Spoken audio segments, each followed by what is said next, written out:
Hola, estamos en nuestra semana número 2 del día lunes de nuestro estudio en el Evangelio de Marcos. Nuestra lectura el día de hoy será en el libro de Marcos capítulo 3, los versos del 20 al 35. Nuestro devocional será en el libro de Marcos capítulo 3, el verso 35. Vayamos a nuestras citas. Y dice: Jesús llegó a una casa y la multitud se juntó de nuevo, a tal punto que ellos ni siquiera podían comer. Cuando sus parientes oyeron esto, fueron para hacerse cargo de él, porque decían: está fuera de sí. Y los escribas que habían descendido de Jerusalén decían: tiene Beelzebú y expulsa los demonios por el príncipe de los demonios. Y llamándolos junto a sí, les hablaba en parábolas. ¿Cómo puede Satanás expulsar a Satanás? Y si un reino está dividido contra sí mismo, ese reino no puede perdurar. Y si una casa está dividida contra sí misma, esa casa no podrá permanecer. Y si Satanás se ha levantado contra sí mismo y está dividido, no puede permanecer, sino que ha llegado a su fin. Pero nadie puede entrar en la casa de un hombre fuerte, saquear sus bienes, si primero no lo ata. Entonces podrá saquear su casa. En verdad os digo que todos los pecados serán perdonados a los hijos de los hombres, y las blasfemias con que blasfemen. Pero cualquiera que blasfeme contra el Espíritu Santo no tiene jamás perdón, sino que es culpable de pecado eterno. Porque decían: tiene un espíritu inmundo. Entonces llegaron su madre y sus hermanos, y quedándose afuera, le mandaron llamar. Y había una multitud sentada alrededor de él, y le dijeron: he aquí tu madre y tus hermanos están afuera y te buscan. Respondiéndoles él dijo: ¿quiénes son mi madre y mis hermanos? Y mirando en torno a los que estaban sentados en círculos a su alrededor, dijo: he aquí mi madre y mis hermanos, porque cualquiera que hace la voluntad de Dios, ese es mi hermano y mi hermana y mi madre. Amén. Palabras claves. Todo aquel hace, ese es voluntad de Dios. En los versos esta vez es increíble cómo el autor quiere informarnos de lo que sucedía. Él dice: y se agolpó de nuevo la gente. Esto nos informa que el mensaje de Jesucristo estaba penetrando en sus corazones, que escuchaban sus enseñanzas.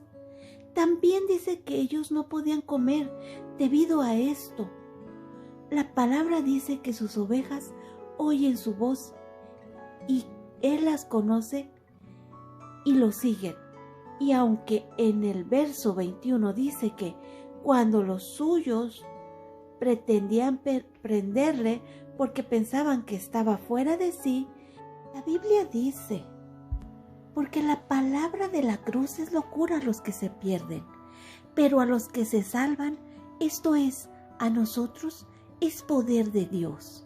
Y eso es lo que era para la familia que pensaba que estaba fuera de sí, que había dejado todo para predicar. Y por esta misma razón, para ellos era una locura. También observamos que para él era poder, para esta gente que lo estaba escuchando, era poder de Dios. Y para los escribas que lo acusaban de que tenía Beelzebú, recordemos, la Biblia dice que el hombre natural no percibe las cosas que son del Espíritu de Dios, porque para él son locura, y no las puede entender porque se han de discernir espiritualmente. Es por esta razón que ellos no podían entenderlo. Cuando él empezaba a hablar en parábolas, ellos no tenían este discernimiento para comprender. Que viendo ven y no perciben, y oyendo oyen y no entienden, para que no se conviertan y les sean perdonados los pecados. En los versos del 22 al 30 les empieza a hablar Jesús en parábolas. Y entendieron los que tenían que entender, los que estaban en espíritu, pero los que no estaban en espíritu no lograban entender el mensaje que les daba. Ellos no podían entenderlo porque necesitaban estar en espíritu. Vemos que Jesús les habla de que un reino dividido no podía prosperar. Y esto era por lo que ellos clamaban de que él tenía a Satanás y que estaba expulsando a los demonios. Esta era la razón por qué él les estaba hablando, que un reino dividido no podía prosperar, y estaba hablando del reino de las tinieblas, no de otro reino. El reino que ellos estaban diciendo, si estaba dividido, pronto fracasaría. ¿Cuál era el propósito de sus afirmaciones? Que sus afirmaciones no eran correctas.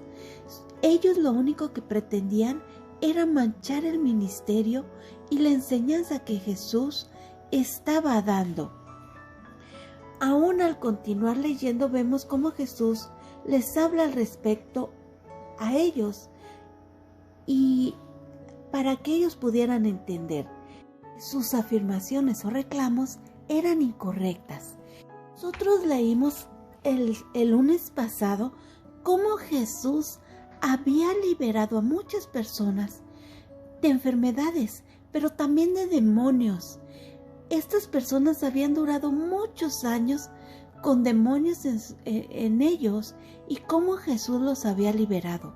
Realmente lo que Jesús estaba haciendo era rompiendo estas cadenas de Satanás, era liberándolos de haber estado presos por muchos meses, por muchos años, algunos por toda su vida. Así que lo que estos escribas afirmaban era incorrecto y deliberadamente lo estaban haciendo. Y la intención era desprestigiarlo, causar duda dentro de las personas que aún no tenían esa afirmación de lo que él estaba haciendo. En los versos 31 al 35 podemos ver que él habla de su madre, de sus hermanos, y Jesús es claro lo que dice aquí. Recuerdo aquel verso donde habla de un joven rico y que le dice que lo siga, pero el joven le dice que va a ir a su casa a poner unas cosas en orden y que regresaría, pero Jesús le estaba diciendo que lo siguiera en ese momento. Jesús dejó todo para llevar a cabo este ministerio, todo para traernos salvación. Él dejó todo, hasta dio su vida por nosotros, y era para traer salvación al mundo. Jesús llamó a los suyos y ellos le escucharon, y nadie podrá arrancarlos de sus brazos o arrebatarlos, porque Él cuidará de él, y su Padre que se los dio no permitirá que nadie se los quite. Tal vez hoy te estás preguntando, o tal vez te has estado cuestionando y has estado sintiendo este llamado de servir, pero piensas que necesitas ir a acomodar ciertas cosas, o piensas que tal vez necesitas que las cosas estén más tranquilas o que se dé el caso, pero hoy te está hablando este mensaje y te está diciendo que vayas a predicar el Evangelio. No necesitas acomodar nada, solo necesitas tener esa disposición en tu corazón. Solo necesitas acercarte a la palabra para fortalecerte y estar lista, porque tal vez hoy estás siendo llamada a contestarle el mensaje a una persona que se ha acercado a ti por ayuda, por consuelo, o tal vez por un comentario que escuchaste y necesitas dar este mensaje de salvación. Tal vez esa persona que está sentada enfrente de ti o a un lado tuyo está esperando esta palabra de consuelo y está siendo llamado para poder predicarla. Reflexionemos en esto. Ahora sí, vayamos a nuestro devocional de ADG. Su firma dice: bendiciones de lo alto. Albi María Tadeo López. Al estudiar estos pasajes, encontramos a tres grupos de personas. Los que consideran a Jesús como un loco en el verso 21, los que creen que es un endemoniado en el verso 22, y los que aceptan que Él es el Señor en el verso 34.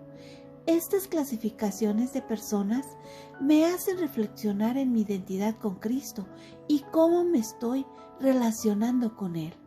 Cuando a Jesús le dicen que su madre y sus hermanos están afuera esperándolos para hablar con Él, mira a su alrededor y dice: los que están sentados a mi lado, esos son mis hermanos y mi madre. Esto significa que si nos identificamos con nuestro Señor Jesucristo, es porque estamos a su lado, creyendo, aprendiendo y confiando en Él.